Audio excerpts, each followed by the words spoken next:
Cara kir ini paling seksi nih Pak. Dulu itu kan masih wah kiri susah, ribet, harus lewat calo segala macam kan ngoten ya dulu ya, jangan dulu. Kir itu juga masih susah, masih ribet, nopo sekarang lebih mudah. Kemarin ada informasi kalau tidak salah di Kabupaten Klaten Pemda juga menyediakan bus mudik. Nah, itu barangkali bisa diinformasikan Pak, ada berapa bis, titik kumpulnya di mana.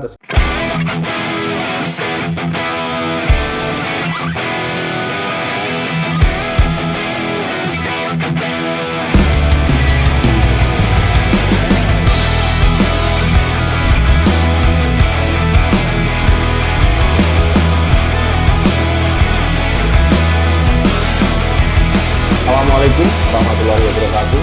Selamat sore. Salam. Om Swastiastu. Namo Buddhaya. Salam kebajikan.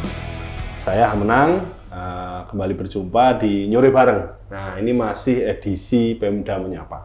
Nah, hari ini seperti biasa kita kedatangan tamu spesial. Nah, kali ini kita kedatangan Bapak Kepala Dinas Perhubungan. Sugeng rawuh Pak Kepala Dinas. Sugeng rawuh. Sehat? Ketua DPRD sehat, alhamdulillah. Hari ini tamunya memang spesial Pak Kepala Dinas Perhubungan. Ini mantap sekali karena memang posisi kita ini bulan Ramadan, sebentar lagi kita akan menuju Lebaran, di mana kalau Lebaran itu biasanya Jakarta pindah Klaten ya Pak Rami.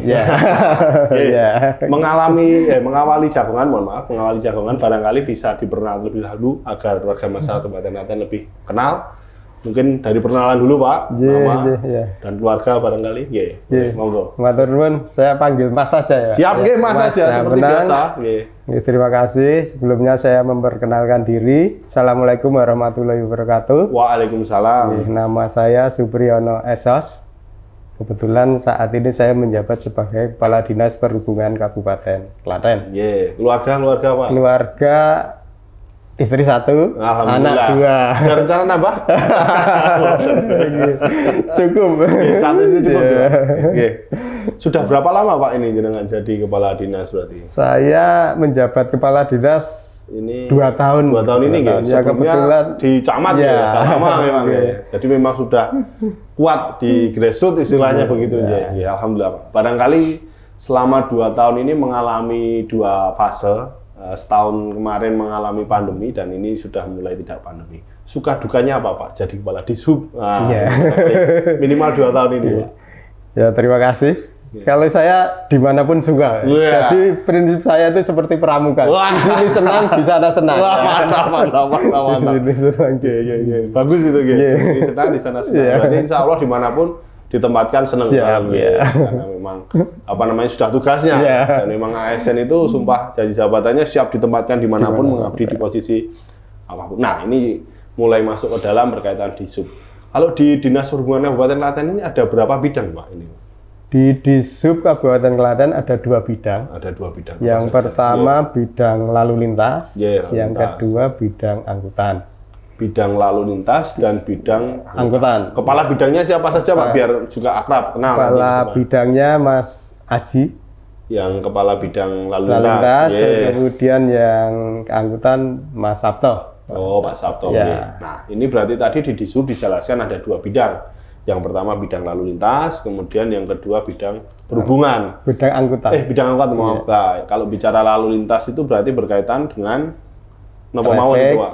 Traffic. Rekayasa lalu lintas.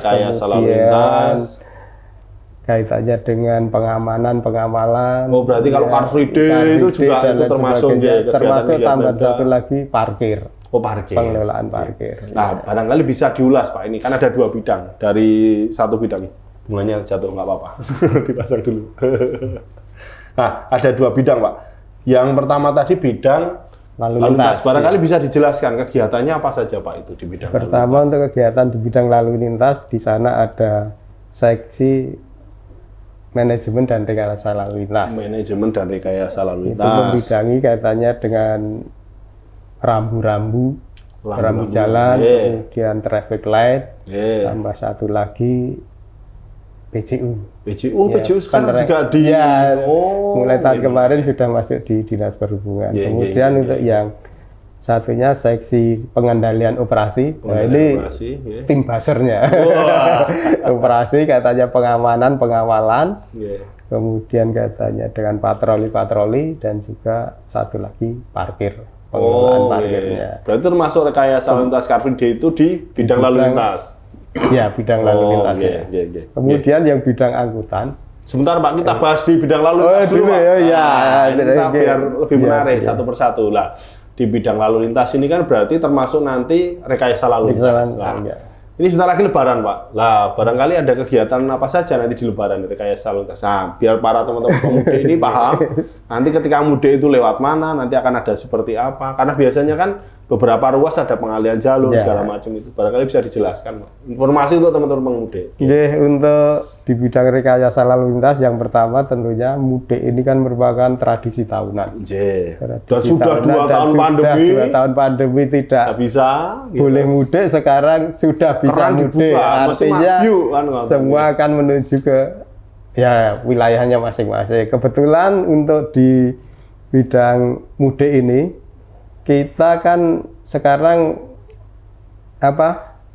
tren pemudik itu kan semua lewat jalan tol. Jalan tol di pintu keluar kita nanti jalan tol di pintu keluar exit Boyolali sama Kartosuro. Berarti exit Boyolali dan Kartosuro. Sementara 2 itu ya Pak, karena yang Klaten belum jadi kan begitu. Artinya itu menjadi tren pemudik yang berasal dari wilayah Klaten sendiri.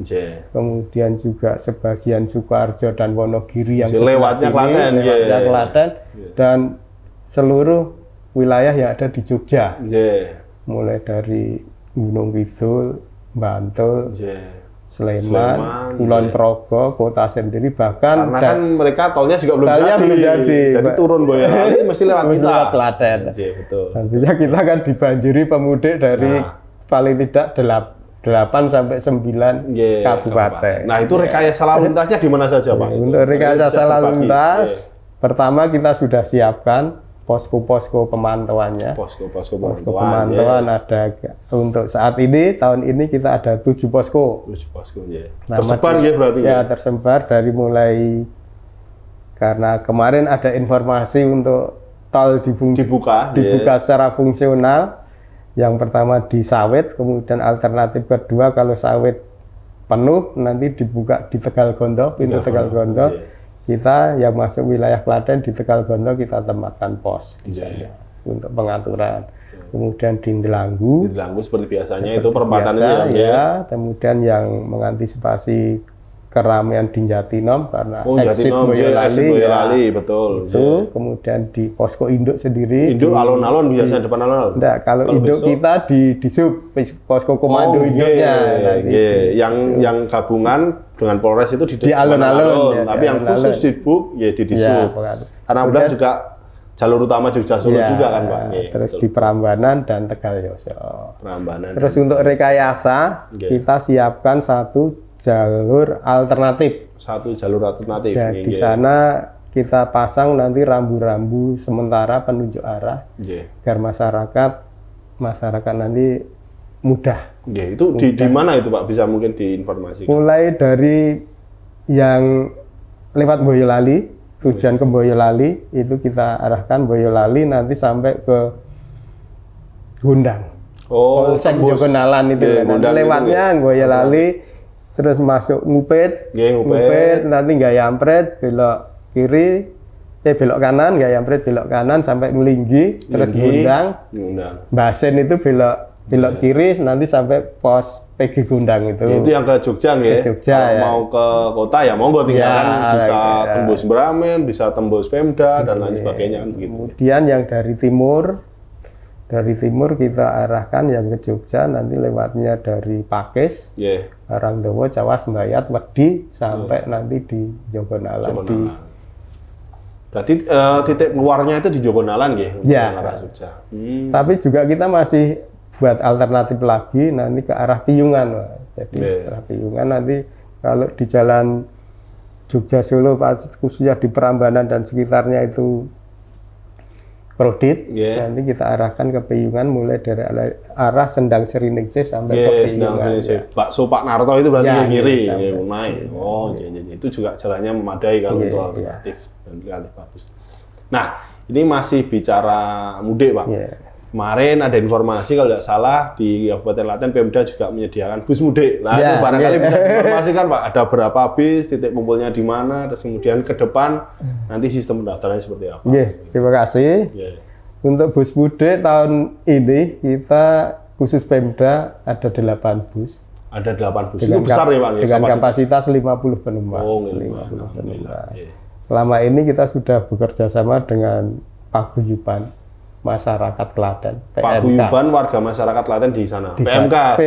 PWK. Paguyuban warga Klaten di Jakarta. Kemudian karena animo masyarakat juga besar, sehingga nanti mungkin ke depan juga kita fasilitasi, nanti juga mungkin kita setting untuk pendaftaran bisa di PMK, juga bisa di Dinas Perhubungan. Bisa di PWK, bisa di Disub. Kalau selama ini sementara baru di PWK aja. Kalau tidak salah kemarin dari Pemda kita menyediakan 8 bus, kemudian dari Bank Jateng akan menyupport 2 bus. 2 bus, ya. Betul. Berarti total 10 bus, kurang lebih 500 orang, ya lumayan juga itu. Terus khusus syaratnya Pak Mas Ketua, syaratnya yaitu warga Klaten. Ya jelas, ya mudik Klaten. Kemudian kita utamakan yang masyarakat. Maaf, perekonomiannya menengah bawah. Kalau yang dari Bank Jateng ada tambahan lagi. Memiliki rekening. Karena sponsornya Bank Jateng ya harus punya rekening Bank Jateng. Terus untuk pemberangkatan nanti hari Minggu besok, Minggu tanggal 16 pagi, mungkin kita berangkatkan dari Pemkab. Oh, berarti 16 pagi itu baru dari Kabupaten Klaten nanti menuju Jakarta. Terus kemudian nanti 17 siang. 17 siang dari Museum Purnabakti TMII dari Taman Mini Indonesia Indah, berarti titik kumpulnya di situ ya. Keberangkatan di sana menuju ke Kabupaten Klaten. Berarti kurang lebih tanggal 18 sampai tanggal 18, nanti tanggal 17 malam. Oh, 17 Mas. Tengah malam ya nanti. Mungkin 18 awal kan dini hari sudah sampai di Kabupaten Klaten. Nah, ini tadi 500-an orang. Dan bulan tadi kita juga bersama Bupati, Forkopimda dan Pak Disub juga kita tadi sudah ngecek pertama berkaitan dengan kesiapan dari drivernya, kemudian keneknya dan segala macamnya dari sisi kesehatan. Nah, secara fisik sehat enggak, bebas narkoba tidak, tadi sudah kita sama-sama cek. Kemudian yang kedua, armadanya juga sudah kita cek tadi bersama-sama. Alhamdulillah layak. Jadi insya Allah nanti 8 armada yang dari Kabupaten Klaten ini, mulai dari drivernya, keneknya, sampai dengan armadanya insya Allah fit, sehingga semoga lancar, aman berkaitan dengan mudiknya. Nah, kemudian Pak, masih di divisi lalu lintas ini. Kita ini kan hampir setiap minggu ada yang namanya Car Free Day, yang kemudian selama Ramadan ini kita geser menjadi Car Free Sore. Nah, nanti di Lebaran ini akan seperti apa Pak? Apakah ada atau ditiadakan atau seperti kalau apa? Lebaran, karena kita antisipasi keramaian arus lalu lintas dan juga petugas kita konsen di jalanan, sehingga selama Lebaran kita liburkan dulu. Nah, ini informasi untuk warga masyarakat Kabupaten Klaten. Selama Lebaran, Car Free Day atau Car Free Sore ditiadakan. Ya, sementara kumpul silaturahmi dulu ke keluarga aja kan, nggak usah Car Free Day dulu ya begitu. Nah, matur nuwun. Nah, itu tadi yang bidang lalu lintas. Sekarang kita bergeser ke yang satunya Pak, bidang angkutan. Bidang angkutan. Nah, bisa dijelaskan Pak, di bidang angkutan itu ada apa saja? Bidang angkutan ada 2 seksi, yaitu seksi angkutan orang dan barang, kemudian seksi sarana teknis, sarana prasarana, atau yang kerennya kir kendaraan. Nah, ini sudah bicara kir ini paling seksi nih Pak di Disub nampaknya, karena zaman saya masih kecil itu insya Allah sekarang udah nggak. Dulu itu kan masih kiri susah, ribet, harus lewat calo segala macam kan, nggak dulu jangan dulu. Tapi tidak di Klaten kan, di daerah-daerah lain lah.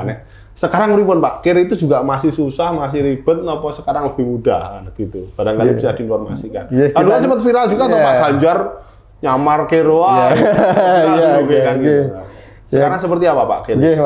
Kita informasikan untuk KIR. Sekarang kita modelnya semua sudah online dengan pusat. Semua sudah online. Artinya setiap kendaraan yang mau uji itu harus datang sendiri. Berarti kendaraan harus datang, tidak bisa tidak datang. Tentunya kalau kendaraan datang kan harus dengan sopirnya. Dengan sopirnya. Supir atau pemiliknya kan atau pemiliknya, Terus di sana juga ada kriteria-kriteria yang sekarang sudah computerized, jadi tidak bisa diakali, tidak bisa di ini ya, Pak. Di samping itu, kalau tidak layak ya pasti rekomendasi tidak layak, kalau layak ya layak. Kan, Kalau untuk biaya Pak, kalau kira itu sekarang sebetulnya biaya ada tarifnya, retribusi, perda, resmi. Tarif resmi retribusi. Sebagai gambaran antara 85 sampai 110 kalau tidak salah, tergantung jenis kendaraannya. Ini barangkali 2 pertanyaan terakhir Pak. Pertanyaan terakhir yang kedua sebelum yang terakhir benar-benar. Nanti 2024 itu kan antara 2024 akhir atau 2025 itu kan jalan tol sudah jadi. Itu ada 3 exit tol di mana on-off itu kan berarti mungkin bisa jadi Klaten sepi, lalu bisa jadi juga Klaten tambah ramai. Gambaran ke depan penjelasan sebagai kepala Disub itu berkaitan dengan lalu lintas di Kabupaten Klaten akan seperti apa Pak? Apakah ada perubahan atau sama saja atau seperti apa? Kalau prediksi saya, kalau prediksi saya ya, mungkin juga tidak ada perubahan. Artinya mungkin nanti untuk pengurangan keramaian hanya mungkin di hari weekend. Karena kebanyakan kan kalau weekend itu tujuannya ke wisata ke Jogja. Nah ini kan kalau yang dari luar kota bisa langsung. Hanya itu. Nah kalau di masyarakat kita yang dekat-dekat tetap itu. Kemudian untuk mengantisipasi itu tentunya kita juga harus ada rekayasa lalu lintas lagi. Karena apa? Karena pintu tol kan kita ada 3. Otomatis di setiap pintu tol nanti mesti ada pemasangan traffic baru. Berarti kemungkinan besar ada tambahan apa namanya? Traffic light dan rambu-rambu. Rambu bangjo tadi. Berarti itu. Nah, tapi di sisi lain Pak, pengembangan pariwisata di Kabupaten Klaten ini kan juga bagus. Barangkali ke depan juga ada kemungkinan potensi juga akan ramai kan begitu. Nah, itu berarti kan juga harus kita pikirkan juga Pak barangkali. Kita punya gambaran. Nanti mungkin akan kita kita pasang di setiap pintu tol itu mungkin rambu-rambu ke tempat wisata. Iya, kita berarti kan begitu wisata itu viral, walaupun sekarang sudah ada Google Map ya, tapi kan kita juga pakai papan petunjuk arah. Klaten untuk mengingatkan. Mengingatkan. Ada itu. Berarti kan sebagai daya tarik lah, itu daya tarik awal orang berlalu lintas. Sama barangkali kan mungkin memang turun tol itu memang yang ramai nanti seputaran Polanaruso karena juga banyak objek wisata barangkali. Nanti baru kita tarik bisa sampai Kembayat, Kodi dan lain sebagainya. Nah, pertanyaan terakhir Pak ini. Harapan Kabupaten ke depan itu Klaten seperti apa Pak? Dari sisi penjenengan sebagai seorang Kepala Disub. Yang jelas di Disub urusannya adalah transportasi. Artinya semua kegiatan perekonomian bisa lancar, harus ditunjang dengan transportasi yang lancar juga. Sehingga kami juga berusaha bagaimana menciptakan sistem transportasi di Klaten itu lancar, aman, sehingga dapat meningkatkan perekonomian masyarakat. Yang endingnya nanti kesejahteraan masyarakat akan meningkat. Tapi uniknya gini Pak, Kabupaten Klaten itu saya bilang kenapa? Karena di beberapa kota besar saja, kita sebut Bogor, yang terdekat Magelang, Semarang, kemudian di Jakarta, transportasimu masih jalan. Di Klaten itu nggak jalan Pak. Saya juga bingung. Kita itu masih ada anggotanya, masih ada ini. Di Klaten memang nggak ada nih. Karena gini ya, kebanyakan untuk angkutan di Klaten itu ya kayak bakul sate. Artinya ya disopiri sendiri, di manajemen sendiri, gitu. Kendaraannya ya gurus. Itu. Jadi tidak ada mungkin ya keterlibatan manajemen yang modern, kemudian adanya suatu kerjasama yang baik dan juga yang paling ini ada ya masyarakat sendiri. Ya masyarakat ini pengen numpak motor. Kalahnya sama dulu Pak. Modal KTP 500.000 sudah bawa motor. Habis itu cicilan pikir kiri kan. Tapi itu dinamika. Mudah-mudahan aja nanti kita bisa. Tapi apapun itu kita tetap kita harus bisa mengontrol transportasi yang memang realitasnya di kota seperti Kabupaten Klaten ini jumlah kendaraan bermotornya makin tahun tambahnya besar. Nah, sementara jumlah jalan nggak mungkin tambah gitu Pak. Nah itu memang sebuah alhamdulillah hari ini ngobrolnya luar biasa sekali dengan Kepala Disub Klaten. Tadi banyak hal sudah kita obrolkan, disampaikan ternyata ada 2 bidang di Disub ini. Nah, ada bidang lalu lintas dan juga bidang apa tadi Pak? Yang satu angkutan ya. Nah, dan tadi kita kupas tuntas dan tentu saja masalah paling naik atau kaitan gear. Nah, tadi sudah dijelaskan oleh Pak Wadnas bahwasanya berkaitan dengan gear. Insya Allah sudah tidak ada yang namanya calo-calo dan tidak ada retribusi yang ilegal. Artinya ya retribusinya hanya retribusi resmi yang tadi sampaikan, variatif ada yang 80.000 sampai 100.000 itu tergantung jenis kendaraannya juga kan gitu. Oke, barangkali itu seluruh sekalian ngobrol kita sore ini bersama Kepala Disub.